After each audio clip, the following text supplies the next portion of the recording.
Dahil sobrang init ngayong summer, ay pupunta kami sa isa sa mga dinadayong lugar tuwing tag-init. Walang iba kundi ang summer capital ng Pilipinas. Tara guys, samahan nyo kaming mag-ikot-ikot at magpalamig dito sa Baguio. 3 AM nang umalis kami ng Bulacan mga idol. Expressway na kami para mabilis. From NLEX, diretso lang hanggang Exitex tapos tagos na ng TPLEX. Pag exit namin ng TPLEX, nag-stop over muna kami dito sa may gasolinahan. Coffee break muna kami tapos nag-CR na din. Bali, dalawang sasakyan kami kasama ko yung mga kapatid ko. Ang kulit ng comfort room nila dito. Kaway-kaway naman dyan sa mga nakabasa na nito sa may Rosario. Kaya talaga mga girls, lagi na lang kayong tama. After namin mag-coffee break, larga na kami. Dito na kami dumaan sa may Marcos Highway. Marami kasi akong nababasa na sarado daw ang Cannon Road. First time ko lang iakyat yung sasakyan namin dito sa may Baguio. Medyo kabado lang ng konti pero kaya naman. Lalo na kapag ka nasaba ka na sa mga paahon, ay sigurado papawisan ka na malapot. Sobrang tagal na nung huling punta namin dito. Before pandemic pa yata yun eh. Tsaka wala pa kaming bunso nun. After ng ilang ahonin at mga kurbada, narating din namin yung tutuluyan namin dito. Dito kami nakahanap ng tutuluyan sa Mila Trinidad. Ang plano namin sa unang araw ay magpahinga muna dito. Pero yung mga kasama namin, pumasyal na sila. Sa mga magtatanong kung magkano yung rates namin dito, ilalagay ko na lang sa comment section yung number ng contact namin. Grabe guys, napakalamig dito. Hindi mo na kailangan mag-electric fan. Medyo malayo lang sa central yung tinuluyan namin pero okay lang, maganda naman. Yung tipong paggising mo, ganito na yung bubungad sa'yo.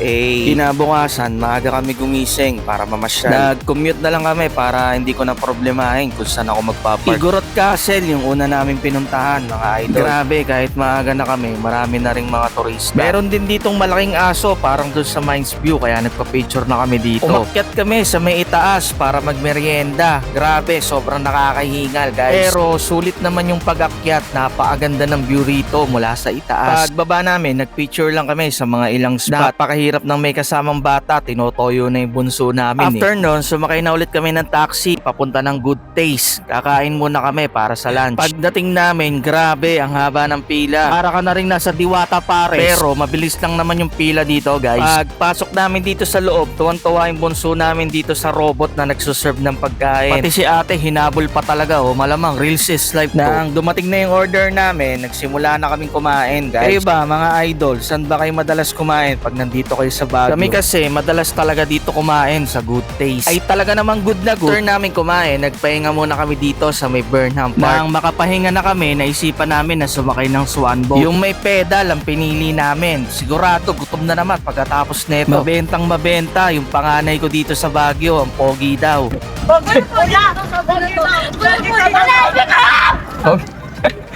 Pogi ka daw, El. Single to, single.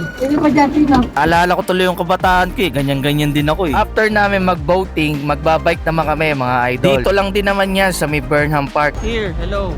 Hello. Ito, here. Hello. Where? Hello. Yeah, very good. Go, race!